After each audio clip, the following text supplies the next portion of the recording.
Saudara-saudari yang terkasih, jumpa lagi dengan saya, Romo Thomas Suratno SC, dalam Renungan Harian Pelita Hati hari ini, Jumat tanggal 4 Desember 2020, hari biasa dalam Pekan Advent yang pertama. Marilah kita bersama-sama mendengar dan merenungkan sabda Tuhan, yakni firman Tuhan yang tersurat dalam Injil Matius, bab atau pasal 9, ayat 27 sampai dengan ayat 31.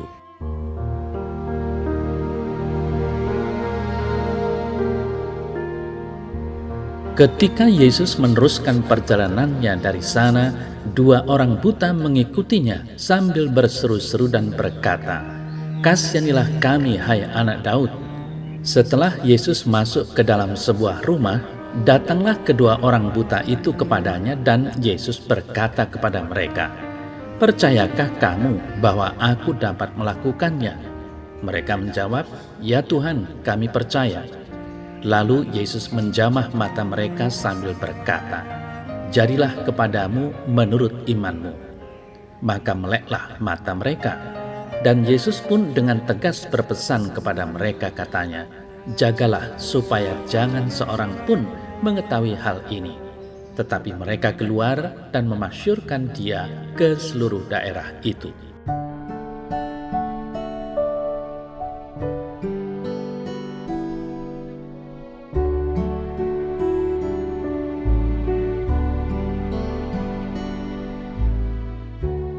Saudara-saudari yang terkasih, kisah penyembuhan dua orang buta tadi semakin meneguhkan tentang keselamatan oleh karena iman.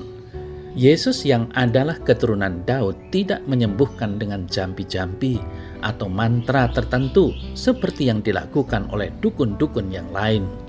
Ia menyembuhkan dengan iman yang dimiliki oleh kedua orang buta itu. Ia juga menyembuhkan bukan supaya dilihat oleh orang atau sekedar show akan kehebatannya. Sampai akhir pun Yesus meminta supaya mereka tidak menceritakan apa yang terjadi kepada seorang pun.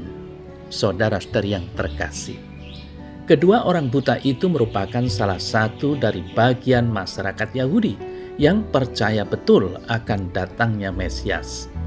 Dalam pengertian itu, mereka memahami tentang Mesias yang adalah keturunan Raja Daud.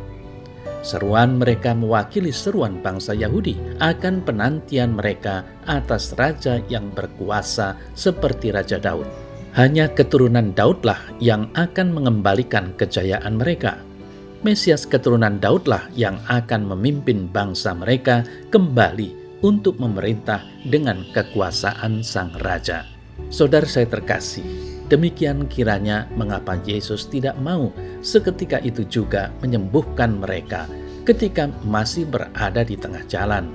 Artinya dilihat begitu banyak orang.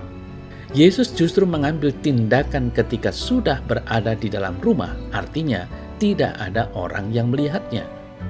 Ia bukanlah Mesias seperti yang dibayangkan oleh orang-orang pada umumnya. Ia bukan Mesias keturunan Daud yang akan memimpin mereka melawan penjajah atau mengadakan pemberontakan. Tidak jarang, saudara saya yang terkasih, kita mempunyai pengharapan seperti apa yang dialami oleh dua orang buta itu. Kebutaan memang menjadi penghalang bagi kita untuk melihat dunia di luar diri kita. Memang kita tidak buta secara fisik, namun seringkali kita justru tidak melihat dengan benar, meskipun kedua mata kita semuanya baik. Tidak jarang kita justru mengalami kebutaan, sementara kita masih bisa melihat dengan terang benderang. Kebutaan semacam ini yang justru lebih parah dan lebih berbahaya untuk keselamatan kita. Lalu apa obatnya? Saudara-saudari yang terkasih, seperti yang Yesus katakan kepada kedua orang buta itu, imanlah yang menjadi daya penyembuh yang total. Obat-obat yang lain hanya bersifat sementara, tidak memulihkan secara total, bisa jadi kambuh lagi atau justru merusak bagian tubuh yang lain. Tetapi obat iman menjadi daya penyembuh utama. Iman menjadi obat utama yang akan mampu menyembuhkan dari akar kebutaan itu. Tanpa itu, kebutaan justru akan semakin menjadi-jadi, meskipun kita bisa melihat dengan jelas. Saudara-saudari yang terkasih, dengan iman orang buta bisa kembali melihat, apalagi orang yang tidak buta. Dengan iman kita akan melihat dengan jauh lebih jelas daripada hanya melihat dengan mata kepala. Dengan kacamata iman, kita selalu mempunyai pengharapan, apapun situasi dan kondisi kita. Iman itu berarti taat pada apa yang disabdakan Tuhan, mendengarkan sabdanya dan melaksanakannya. Itulah orang bijaksana yang membangun rumah di atas batu. Namun, saudara-saudari yang terkasih, tidak jarang justru kita menjadi seperti dua orang buta itu yang tidak taat pada sabdanya. Diminta untuk diam, justru dua orang itu mewartakan apa yang terjadi ke segala penjuru. Ketaatan iman berarti juga menuntut kita untuk bisa hening dan merenungkan apa yang terjadi dari dalam hati kita, bukan justru mengumbarnya kepada orang lain. Dan persis itulah kecenderungan kemanusiaan kita. Ketika mendapat sedikit mukjizat, justru kita menjadi semakin ember, mengiklankannya kepada setiap orang yang kita jumpai. Saudara-saudari yang terkasih, kita perlu mengadakan pertobatan yang sejati terus-menerus.